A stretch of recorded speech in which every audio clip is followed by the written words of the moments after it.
Thank you, Lascian Corla. I will try and deal with some of the Deputy's contributions, and I appreciate you all being here this evening and giving me your comments. Deputy Smith, I'm delighted that my department, Creative Ireland, the Gaeltacht Division, are supporting Aline na Gaeltachta, which you raised on an Irish language arts policy. And this kicked off last week, actually. There were ads are running on TG4. They're currently seeking submissions from the public as well. You also mentioned the Creative Schools, an initiative of Creative Ireland, and of course, as you know, that's administered through the Arts Council. It goes from strength to strength, and there are 300 schools across Ireland, a particular focus on deaf schools and special schools as well. And as you say, Deputy, we're building on the work of others, the ETBs and the Arts in Education Charter as well.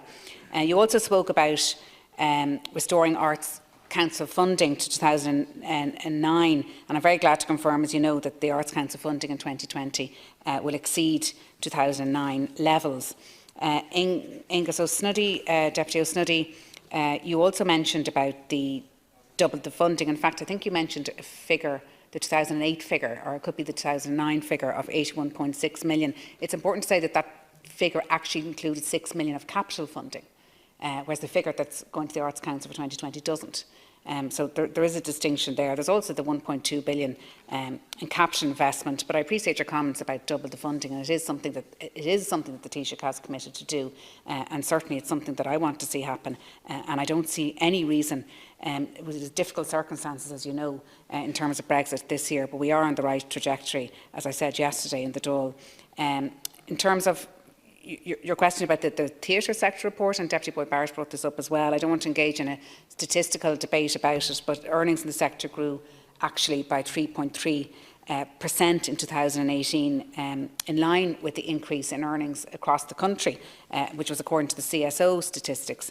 And Deputy Boyd Barrett, who we spoke in the Dáil yesterday as well, you raised issues in relation to employment conditions in the audiovisual industry, and I know that's a passion of yours, and you'll be aware that this is currently the subject of an examination by the Workplace Relations Commission. That's not to say that there aren't challenges, of course, that we have to look at, and certainly what you've described sounds exploitative to me, and it should be something that's reported to Screen Ireland, because that's not something that anybody could stand over. If that is correct, of what I don't want to comment on any particular film producers, but that's something that, you know, that should be sorted out, and that shouldn't happen, and we shouldn't stand for it. Deputy Lauder, the Arts Council has an MOU. He's not here actually, but he has has an MOU with the Irish Research Council to allow them to work with PhD graduates, and I agree that there is a dearth of research in the broad cultural policy arena, and the Creative Ireland programme supports a new online digital repository for arts and education research, which was launched in October of this year. He also mentioned festival funding, and we know that there's three primary sources for that: Fáilte Ireland, the Arts Council, and of course my own department. Deputy O'Loughlin, it's lovely to hear about your father and your large family, and that you're all involved in amateur dramatics. And as you may know, in this particular budget, for the first time in over a decade, I was able to give funding, not me personally, but the department was able to give funding of 250,000 to the amateur dramatic societies and musicals across the country, which I think is an acknowledgement of the work that I do, and I agree with you. And they really are embedded in each community, in each locality, in each constituency, and something, you know, where a lot of people go on then to further their acting and musical career. So it's something that we want to support. So I was really pleased to be able to do that. And artist salaries, as we know, aren't the responsibility of the department. There's an arm's length principle there between the department and the Arts Council, and they decide, of course, independently what each artist and arts organisations receive. So it's up to the Arts Council ultimately to stipulate whether there's a minimum wage or not.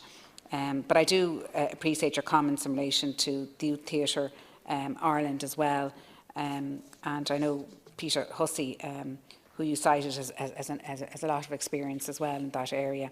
And Creative Ireland also supported the National Amateur Drama final in County Clare as well, and it was a huge success. But again, I'd just like to thank the committee and all its members for producing this report, and it's a very comprehensive report, and it's something that I very much welcome. It's a really important contribution to policy deliberation in the sector, and as I said earlier, arts do play, and you all are ad idem with me about this, do play an extremely critical, not just part, but I think that they should be imbued in the fabric of Irish society, and I've travelled abroad and seen how culture and creativity and the arts play such an integral and pivotal part in other countries, and we punch way above our weight here in this country in terms of our talent and in terms of our output, and we're doing all we can, and I certainly can reassure every deputy here who has gone to the trouble of compiling and working on this report that I'm endeavouring to do everything that I can to support the arts. It's something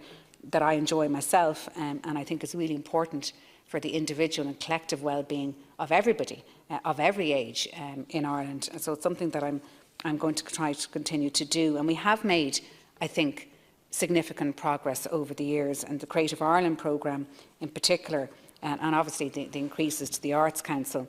And the other matters which I mentioned yesterday in the Dáil, the Percent for Art scheme, which hadn't been looked at since 1997, does go a huge way to helping artists and also, hopefully, the aesthetic around in different institutions, different buildings, and possibly street art as well, which I think will enhance everybody's life from a visual perspective and from an economic perspective.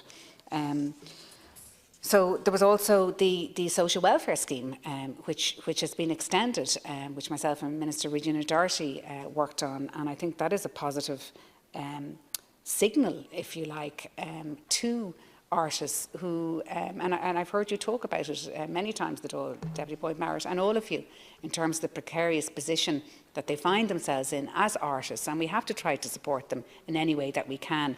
And I'm really trying to endeavour to do that and find mechanisms where I can support them. But obviously we don't want them to be having to avail of social welfare in the first instance. But if they do, at least they're provided with a year where they're not subject to normal labour activation measures, and they can work on their pieces of art into the future. So I think that's important as well. But more generally, I'll continue to reflect on the recommendations that you've made in this report, which I think is a significant report and a huge body of work. And I think it was very helpful for all of the agencies and the departments and the people that came into the committee and had their say, and the people that are very well known in this industry, and it's important that they're listened to as well, because obviously they're the people that are at the coalface of this and know the challenges intimately themselves on a daily basis. So I just want to thank you very much for your contributions this evening.